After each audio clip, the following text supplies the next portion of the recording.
Assalamualaikum warahmatullahi wabarakatuh. Waalaikumsalam warahmatullahi wabarakatuh. Allahumma shalli ala sayyidina Muhammad wa ala ali sayyidina Muhammad.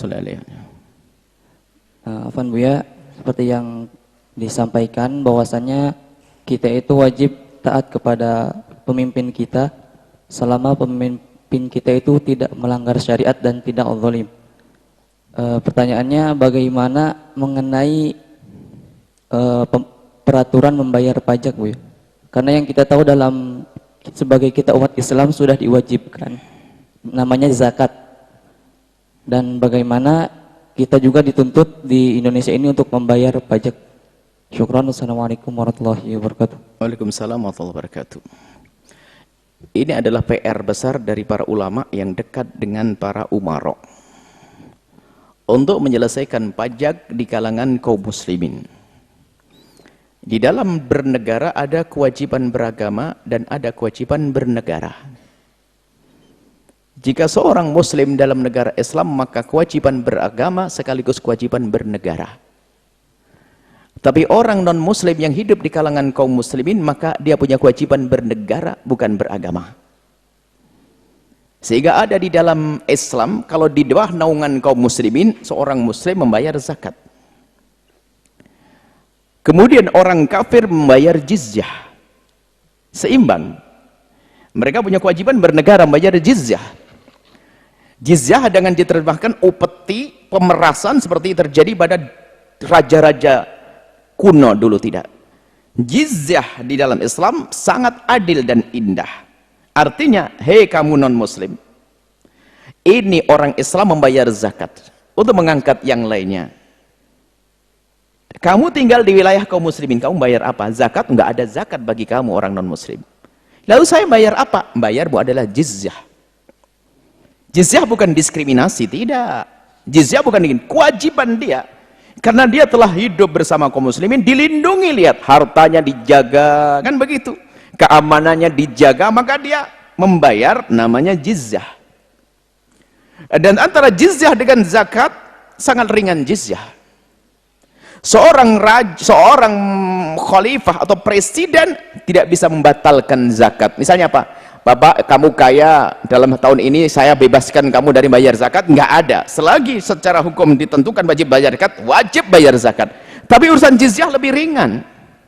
Kalau seandainya ada keputusan dari kepala negara bahwasanya fulan dan fulan karena dia punya kiprah besar di negara ini, maka jizyah saya bebaskan, selesai. Baik. Ini kewajiban bernegara. Nah, kemudian aslinya kan semacam ini. Lalu bagaimana di dalam sebuah negara, ini bukan negara di bawah naungan, bukan negara yang menerapkan semuanya syariat Islam. Di saat sebuah negara tidak diterapkan semua syariat Islam, maka di sini seorang muslim pilah dan pilih. Yang bertentangan dengan syariat ya jangan dilakukan. Kemudian yang sesuai dengan syarat wajib kita dukung. Itu ada. Dan memang sebenarnya sudah diperkenankan, misalnya masalah pernikahan, ada KUA, dibuat tatanan sendiri, kemudian yang lain ada catatan sipil, semuanya ini kan sebetulnya dalam irama memberikan kebebasan. Nah, ini tugas para ulama ini untuk memadukan antara pajak dengan zakat. Bukan uang zakat dijadikan pengganti bayar pajak, oh tidak.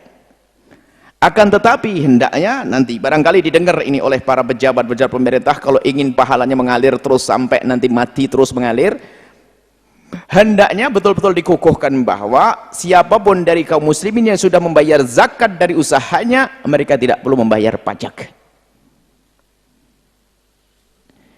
Kemudian jenis-jenis usaha yang secara fikih tidak wajib mengeluarkan zakat, karena dia adalah menghasilkan yang banyak, bisa diberi zakat. Karena apa? Dia melibatkan urusan negara, pajak.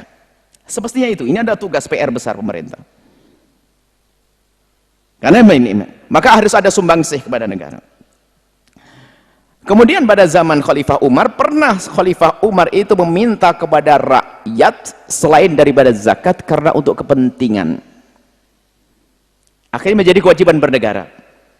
Jadi semua rakyat dimintai untuk memberikan sesuatu kepada negara selain daripada zakat. Ini adalah ijtihad beliau untuk sebuah kebutuhan. Di saat ada bukan dikit-dikit kena pajak, akan tapi sesuai dengan kebutuhan. Maka Sayyidina Umar bin Khattab menyeru untuk mempersiapkan demi untuk futuhat, pelebaran kaum muslimin, dakwah.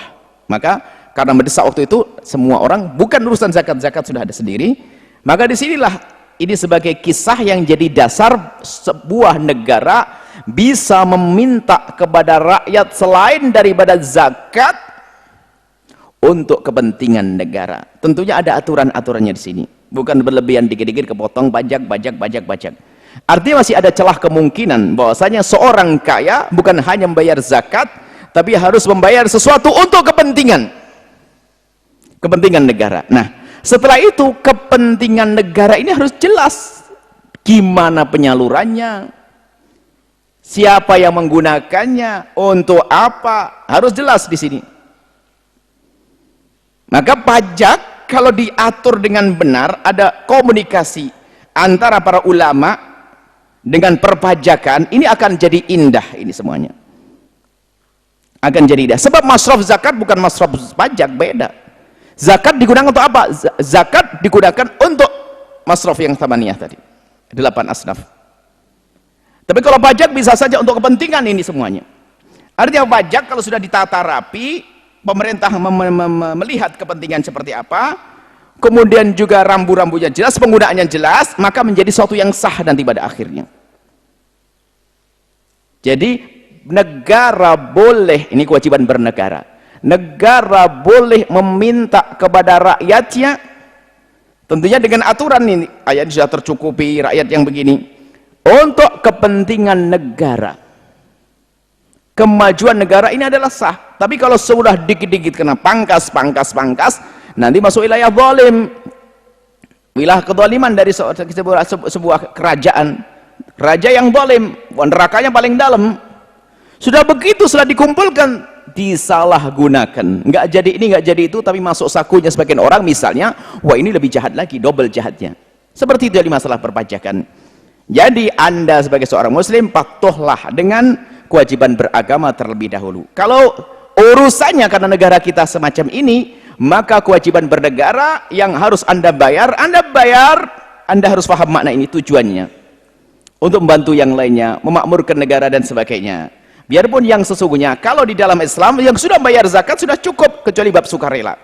Cuman karena kita hidup di negara yang semacam ini, lihat, kalau Anda tidak patuh, Anda melanggar. Anda melanggar, tambah Anda bermasalah nanti. Maka himbauan kami adalah satu, komunikasi antara pemerintah dengan para ulama untuk seiring antara pajak. Artinya yang sudah bayar zakat, makanya badan-badan zakat nanti kalau bisa sudah resmi. Setelah resmi itu di penyalurannya jelas, sebab badan zakat pun kami lihat ada penyaluran yang salah, ini yang harus ada koreksi. Zakat-zakat yang sudah resmi pun ada penyaluran yang salah, dan ini bahaya sekali. Makanya di saat seperti itu kita tidak dukung untuk mendukung mereka. Kenapa? Badan zakat harus benar-benar. Kemudian sudah membayar zakat, jangan dibebani dengan yang namanya pajak. Artinya zakat bisa mengurangi pajak. Adapun pajak itu di saat diadakan, dan pajak terkena semuanya. Dan pajak bukan sengaja kaum muslimin saja, non muslim juga dapat. Kemudian di saat adanya pajak ini kan negaranya belum ditata, belum dipadukan antara zakat dengan pajak. Kemudian di saat masih adanya pajak yang semacam ini, kami himbau untuk digunakan sebaik-baiknya. Harus jelas amanat. Hidup itu sebentar. Jangan sampai kita menjadi pejabat sesaat, ternyata nerakanya panjang. Sudah mengumpulkan pajak yang simpang siur, ya, pajak sendiri kan belum jelas. Artinya bagaimana hukum pajak itu sendiri kan perlu dibahas. Akhirnya itu tadi, di saat masih ada pajak, karena negara kita negara semacam ini dan itu aturannya, maka Anda harus mengikuti. Kalau tidak mengikuti, Anda akan menemukan bahaya lebih besar lagi. Bisa saja harta Anda akan hilang, usaha Anda akan hilang. Maka ini adalah bab Anda melakukan ini sebuah keharusan karena untuk menjaga hak milik Anda. Anda bayar untuk menjaga hak milik Anda. Anda bayar untuk pakai usaha Anda. Anda bayar, kalau tidak Anda bayar akan hilang itu usaha Anda karena ada kekuatan di negara. Maka bayar pajak untuk menjaga hak milik Anda, kekayaan Anda dan sebagainya. Anda bayar pajak. Anda bayar pajak dan bayar pajak untuk menjaga. Bahkan dalam urusan kita membayar sesuatu untuk menjaga milik kita sah-sah saja. Cuman yang perlu dikoreksi ada dari pihak pemerintah, harus benar-benar waspada di dalam menggunakan pajak ini, harus benar-benar yang benar. Rakyatnya membayar dengan lega, dari pihak pemerintah menggunakan dengan benar, akan dirasakan kebaikan untuk semuanya. Biarpun nanti ini adalah marhalah, langkah-langkah awal, ujungnya nanti kami berharap di negeri kita ini adalah betul sudah rapi bahwasanya yang membayar zakat akan dibebaskan dari membayar pajak. Zakat dengan kekayaannya. Kecuali nanti ada pengecualian beberapa harta yang menurut fikih tidak wajib dibayar zakatnya, maka bisa saja itu diminta untuk membantu negara. Karena apa? Negara juga menjaga hartanya. Misalnya kalau orang nyimpan permata, sampai 1 pintal permata kan miliaran triliunan. Yang menjadikan aman kan negara, masa negara yang mengamankannya nggak mendapatkan sesuatu kan nggak adil ini. Jadi maka bagi harta-harta yang tidak ada zakatnya bisa saja masuk wilayah ini, seperti itu. Wallahu a'lam bishawab.